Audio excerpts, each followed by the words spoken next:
AI শত্রু নয়, তবে সপ্তাহে ৭০ ঘণ্টা কাজের নিদান দেওয়া নারায়ণ মূর্তির নয়া পরামর্শ তরুণদের জন্য। Hi everyone, welcome back to my channel অঞ্জনার ব্যঞ্জনা।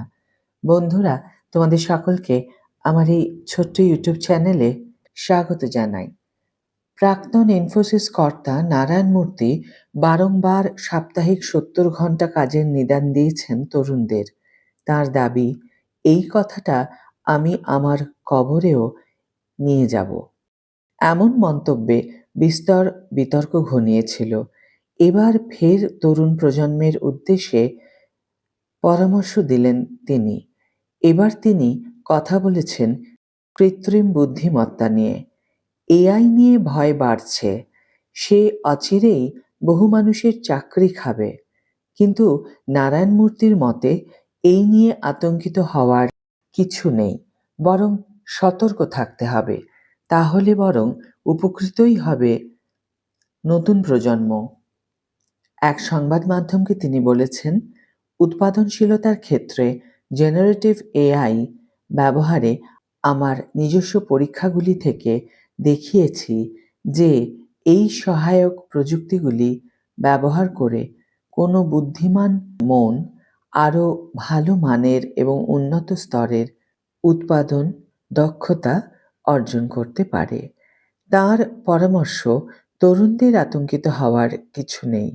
নারায়ণ মূর্তি বলছেন, তরুণদের কখনোই এআইকে শত্রু হিসাবে দেখা উচিত নয়, বরং একে একটা টুল হিসাবে ভাবতে পারলেই কেল্লা ফাতে।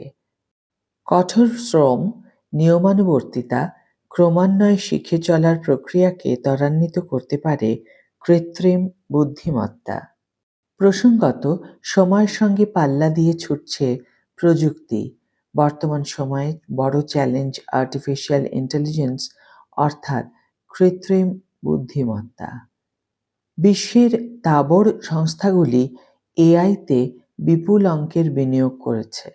ফলে ক্রমশ কমছে কর্মসংস্থান, বাড়ছে কর্মী ছাঁটাই। সেই তালিকায় ফেসবুক, গুগল, মাইক্রোসফটের মতো জায়ান্ট তথ্যপ্রযুক্তি সংস্থাও আছে। বহু মানুষের কাজ কার্যত এআইকে ব্যবহার করেই সেরে ফেলছে সংস্থাগুলি। ফলে কাজের সংখ্যা ক্রমশ কমে যাচ্ছে। কাজের ক্ষেত্রে অনেকেই আর্টিফিশিয়াল ইন্টেলিজেন্স, অর্থাৎ কৃত্রিম বুদ্ধিমত্তাকে বিজ্ঞানের অভিশাপ বলছেন। কিন্তু এবার নারায়ণ মূর্তি যা বললেন একেবারে ভিন্ন দিক নিয়ে। সপ্তাহে কাজের পরিমাণ নিয়ে নারায়ণ মূর্তির মন্তব্যে বিতর্ক ছড়িয়েছিল দেশ জুড়ে। তিনি বলেন, জাতির উন্নতির জন্য সবাইকে বেশি করে কাজ করতে হবে। উদাহরণ হিসাবে প্রধানমন্ত্রী নরেন্দ্র মোদীর কথাও বলেন নারায়ণ মূর্তি। তাঁর কথায়, যেখানে প্রধানমন্ত্রী মোদী এত পরিশ্রম করেন, সেখানে নিজেদের উপলব্ধিকে প্রকাশ করার সেরা উপায়ই হলো একইভাবে পরিশ্রম করে যাওয়া। এখন দেখার এআই নিয়ে তার মন্তব্যের কেমন প্রতিক্রিয়া লক্ষ্য করা যায়। আজকের ভিডিও এখানে শেষ করছি বন্ধুরা। ভিডিওটি যদি কার্যকর বলে মনে হয়ে থাকে তাহলে অবশ্যই একটি ছোট্ট করে লাইক দিও, শেয়ার করো বন্ধুদের সাথে, কমেন্ট করে জানিও তোমাদের মতামত। যারা এখনও আমার চ্যানেলটিকে সাবস্ক্রাইব করোনি তারা অবশ্যই চ্যানেলটিকে সাবস্ক্রাইব করে আমার পাশে থেকো।